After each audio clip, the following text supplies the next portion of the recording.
ৰাতিপুৱা বিছনাৰ পৰাই ভিডিঅ'টো আৰম্ভ কৰিলোঁ আৰু ছোৱালীয়ে মোক একেবাৰে ৰাতিপুৱাই যোগাই তুলিছে। ভাবিছিলোঁ আজি যিহেতু ছানডে সেয়েহে অকণমান সময়লৈ শুই থাকিম। শুই উঠিয়ে মোবাইলটো হাতত লৈ চাওঁ যে নেট নাই। সেয়েহে ভালেই পালোঁ। চাহখিনি খাই মানুহজনে আৰু ময়ে অকণমান ঘৰৰে কিবা খোজকাজ কাম আছিল তাকে কৰিবলৈ ল'লোঁ। আৰু যিহেতু নেট নাই সেয়েহে কামখিনি কৰিবলৈ বৰ সুবিধা হোৱা যেন পালোঁ কিন্তু। কাৰণ নেট থাকিলে এনেকুৱা এটা অনুভৱ হয় যেন কাম কৰিবলৈ সময়ে নাপাওঁ। মানে মোবাইলটোৰ লগত ব্যস্ত হৈ থকা যায় যে সেইকাৰণে আজি বোলো যিহেতু মোবাইলৰ লগত কামেই নাই গতিকে ঘৰৰ কামখিনিকেই কৰি লোৱা যাওক। সেয়েহে দুইজনে মিলি কামখিনি কৰি লৈ গাটো ধুই উঠি ভাবিলোঁ যিহেতু কিনো কৰিম আৰু ঘৰতে বহি সেয়েহে অকণমান ওলাই যাওঁ। আৰু ওলাইনো যাম ক'ত, ঘৰৰ পৰাই অকণমান ফুৰি আহোঁ। সেয়েহে ৰেডি হ'লোঁ আৰু এয়া মোৰ ফাইনেল লুক। আৰু এইফালে দেখিছেনে ঘড়ীটো মোক আজি মানুহজনে কেইদিনমান আগতে দিছিলে। কেনেকুৱা লাগিছে বাৰু? এটা ঘড়ী লৈছিলোঁ, ক'ত বা হেৰাই থাকিলে বিচাৰিয়ে নাপালোঁ। কিন্তু পিছত যেতিয়া ঘড়ীটো ল'লোঁ সেইটো আকৌ বিচাৰি পালোঁ। ভাগ্য ভাল। এফালে আকৌ গৈ আছোঁ, অকণমান বৰষুণ দিওঁতে ৰাস্তাটোত একেবাৰে পানী হৈছে। আৰু যেতিয়াই অকণমান সময় ওলায় তেতিয়াই কিন্তু এনেকৈ অকণমান বাহিৰলৈ গ'লে মনটোও ভাল লাগে আৰু অকণমান নিজৰ মাইণ্ডটোও কিন্তু ফ্ৰেছ হয়, বহুত ভাল লাগে। আৰু যাওঁতে গাড়ীখন অকণমান ভাল কৰিলোঁ। অকণমান নহয় দিয়ক, বহুত বেছিয়ে ভাল কৰিব লগা হ'ল আৰু বহুত সময়ে তাতে গুচি গ'ল। আৰু এইফালে দেখিছেনে কিমান গাড়ী দৌৰা-দৌৰি কৰি আছে। মানে এতিয়া 12টা বাজিছে আৰু সকলোৰে পৰীক্ষা শেষ। মানে আছাম ইঞ্জিনিয়াৰিং কলেজত পৰীক্ষা আছিলে, সেইফালৰ পৰা পৰীক্ষা শেষ হৈ গাড়ীবিলাক সকলো আহি আছে।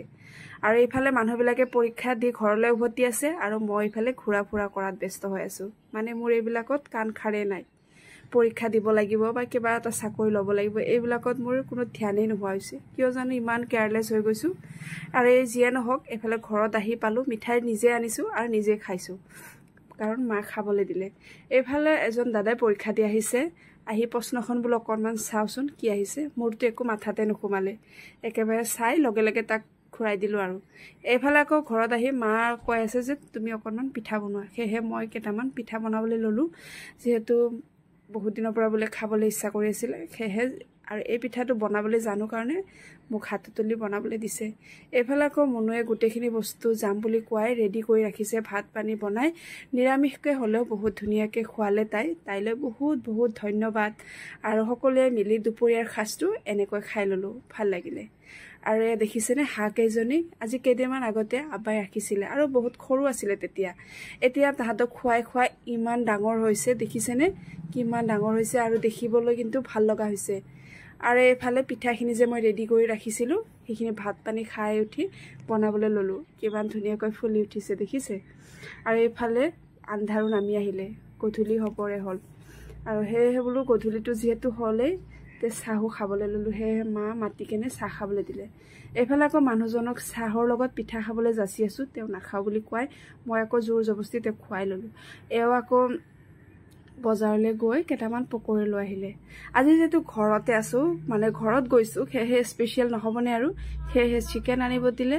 আৰু এইফালে পোলাও বনালোঁ আৰু পোলাওখিনি আছিলে ঘৰৰ একেবাৰে খেতিৰ চাউলৰ।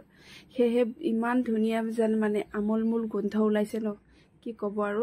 তেতিয়াই মানে খাওঁ লাগি গৈছে, কিন্তু নাখাওঁ ৰ'ব, সকলোৱে মিলি একেলগে বহিয়ে খাম।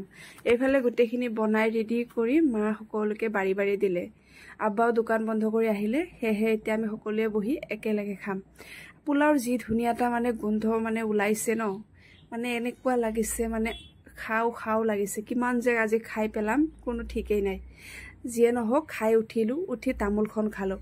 আৰু যেতিয়াই ঘৰত যাওঁ তেতিয়াই তামোল ইমান বেছি খোৱা হৈ যায় মোৰ, তেতিয়া পিছলৈ আৰু মই একো খাবই নোৱাৰা হৈ যাওঁ, মানে মুখত কিবা কিবি হৈ যায়।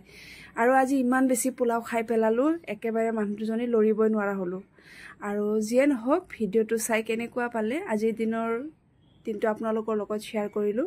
আজিলৈ আহিছোঁ, বাই বাই সকলোকে।